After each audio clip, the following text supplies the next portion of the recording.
Welcome to our worship this week. A little different from usual because we've had to take a sabbatical from presenting and providing new material each week.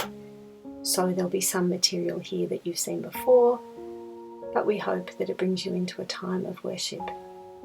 There are some times of silent prayer, and we just invite you in those times to either sit quietly and reflect on the images, or to use the written prayers that are referred to in our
Hi friends, Psalm 50 is about God's glory and our awe. Awe. What would that experience be like? And when is the last time you experienced awe? The text says God is calling out to heaven and earth, to all the ends of the earth, and shows up, listen to this, with the perfection of beauty. Breathtaking. Our song is called "The One is Shining Forth." And your part goes like this. The one is shining forth, shining forth. The one is shining forth. Ready? Let's try that together. The one is shining forth, shining forth. The one is shining forth. Yeah, I got a verse. From the rising of the sun to where it sets, God is calling out to the earth. God is calling out to the earth. Let's sing together. The one is shining forth, shining forth. The one is shining forth. My turn. And from Zion, see the beauty, feel the awe. God is coming now with the storm. God is coming now with the storm. And we sing, the one is shining forth, shining forth. The one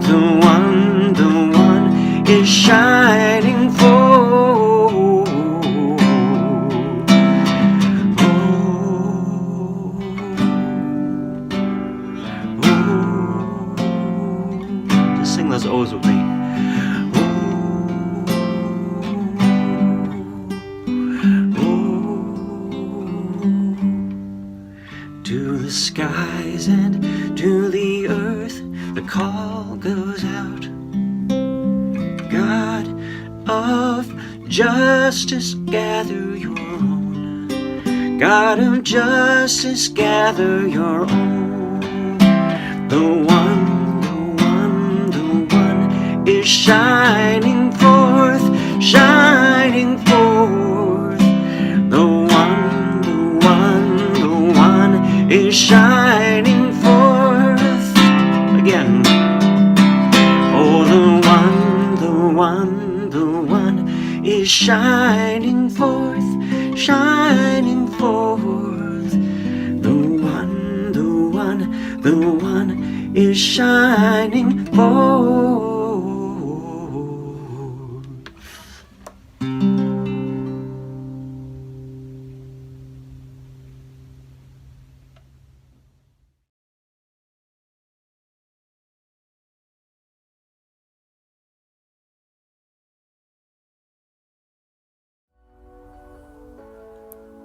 When the Lord was about to take up Elijah into heaven in a whirlwind, Elijah and Elisha left Gilgal.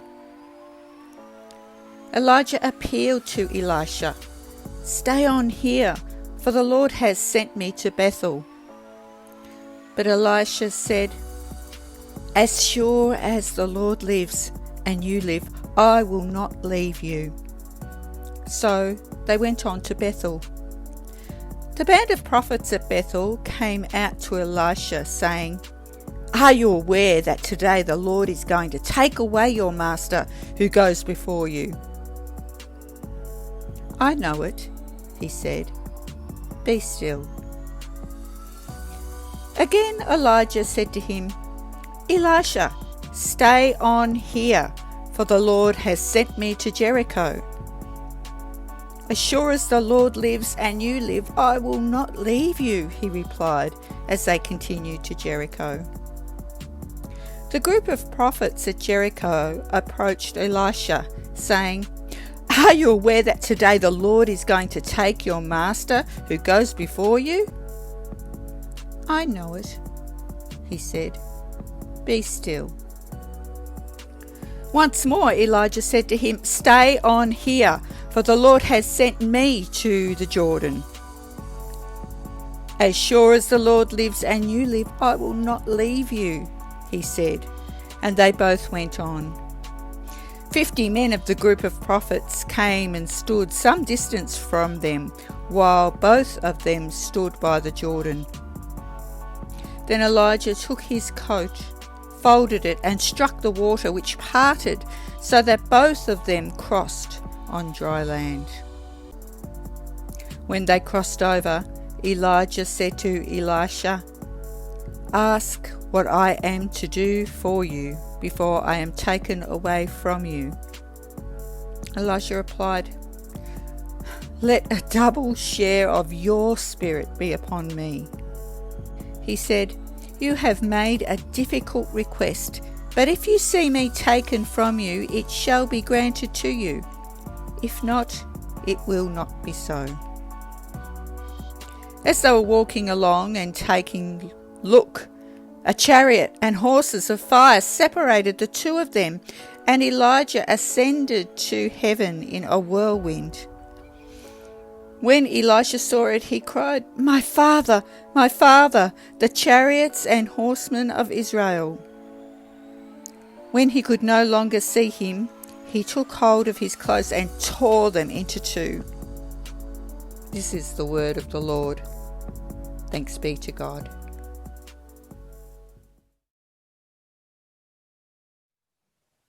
So this week is the last week of Epiphany. So usually it's the celebration, the gospel reading is the story of the Transfiguration from Mark, it's referred to, where Jesus goes up on a mountaintop with his disciples and his appearance is changed. And there's a description of this different understanding that the disciples then have about who Jesus is.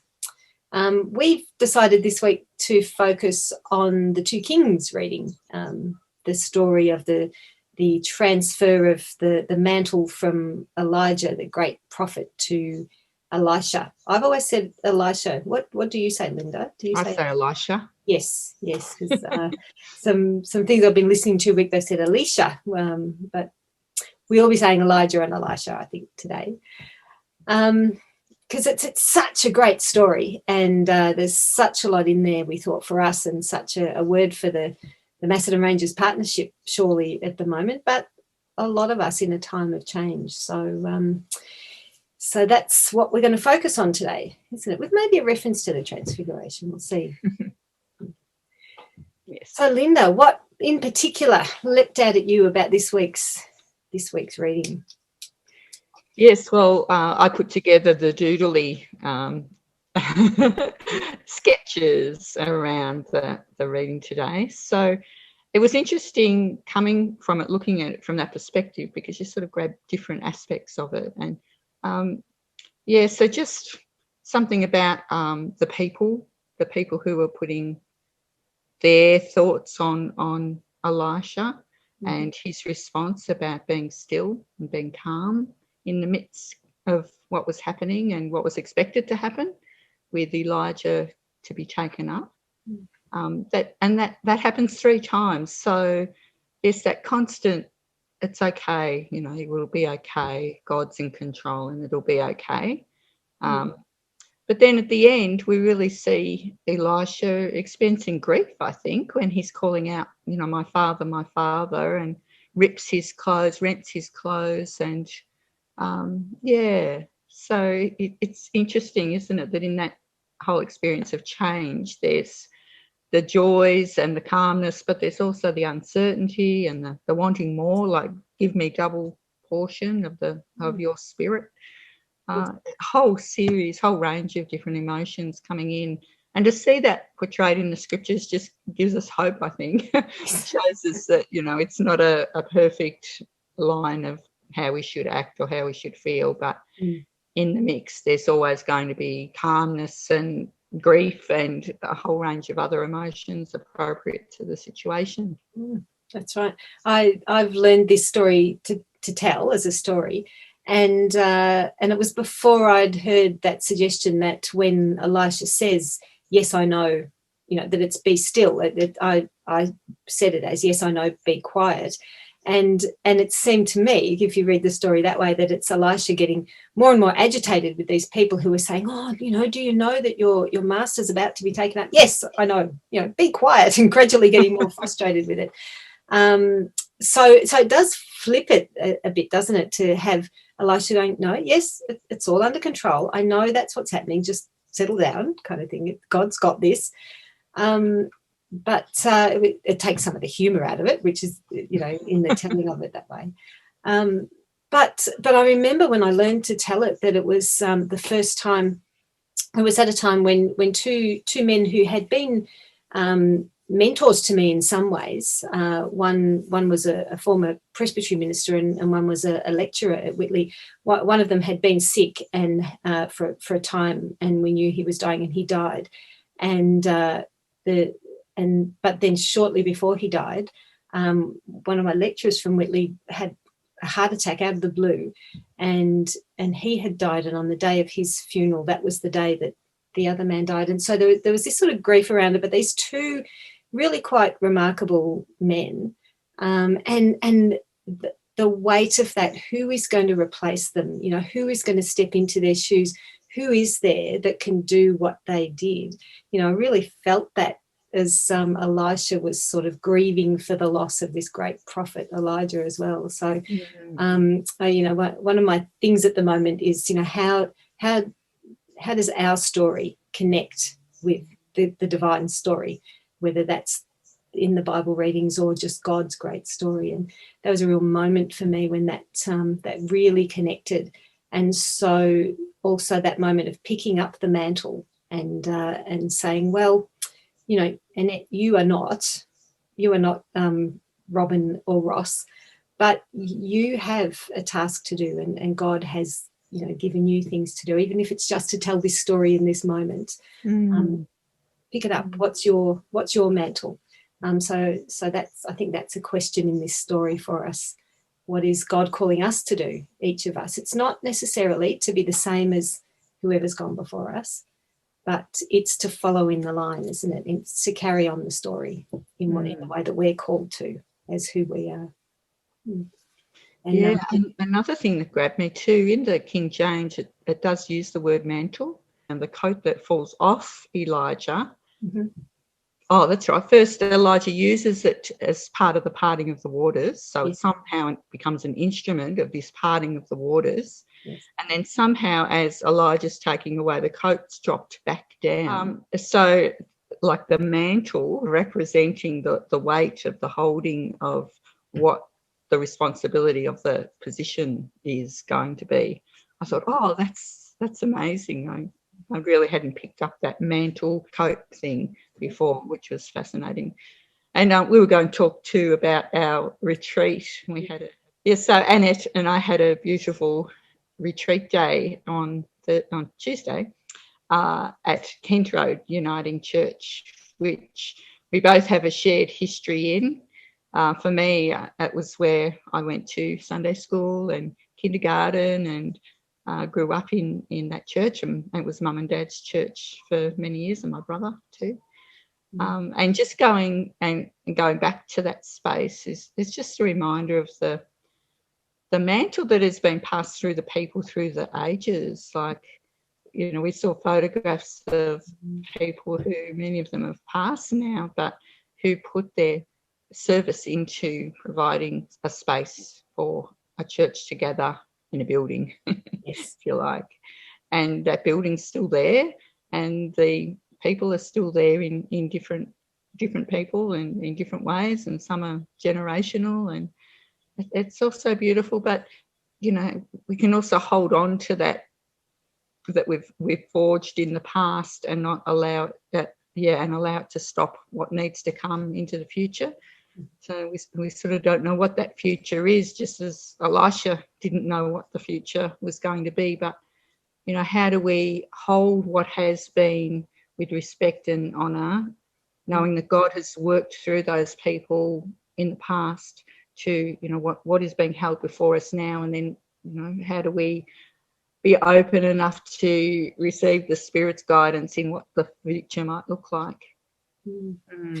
Yeah, and it's a significant question for not just the Uniting Church, but the church across the Western world. And we have this sense that the church is shrinking, and numbers are falling off, and who is going to pick up what we might be passing on. So we are a bit like Elisha, aren't we, in that sense of grieving what's gone. And there's a lot of good in what has come before us, isn't there? There's a lot to celebrate, and a lot that's remarkable, and a lot of fabulous mission and ministry. And we feel like sometimes we're in this pivot point of, well, what's going to come after us? And a sense that it will be very different. And as you said earlier on, all those emotions, that sometimes it's okay, God's got this, but sometimes it's, what are we going to do now? Yes. we only know how to do what we've done. And then there'll be a moment of God leading us into a new space, and we go, so it's not going to be the same. But God and the Spirit is leading us into whatever, if we're open, isn't it? Yes. Yeah, absolutely. And that connects with the Transfiguration scriptures too, that while Peter's observing Elijah and Moses and Jesus on the mountaintop, he's already devising how to make booths or tents for them to honour them. Yes. He's already off on a tangent of what could go next. Yes. Whereas that's not how it's supposed to be. This is here for a different purpose. Yes, just be in so the moment. We can quickly run off too, can't we, with wonderful ideas? yes and based on what has already been, because that building of booths, that comes out of his Jewish tradition, doesn't it? Yes. And which is understandable, but also this is God doing a new thing, isn't it? And which is not, again, it's not to trash what's gone before. It's not to say that all of that all of the celebrations of Judaism and the way of that is wrong. It's just to say, yeah, but we're going this way now. And yes, so that's very clear. That imagery of the Transfiguration with Moses and Elijah is very clearly putting Jesus in that tradition, isn't it? Yes. And for people who heard that the first time, that would have been something they heard in that, wouldn't it? That there's Jesus with the law and the prophets, yes. As part of the tradition. But then Jesus had something new and very different to say as well, didn't he? Yes. So how do we do that as we go into our week and the coming days is a question for us, isn't it? As we journey into Lent.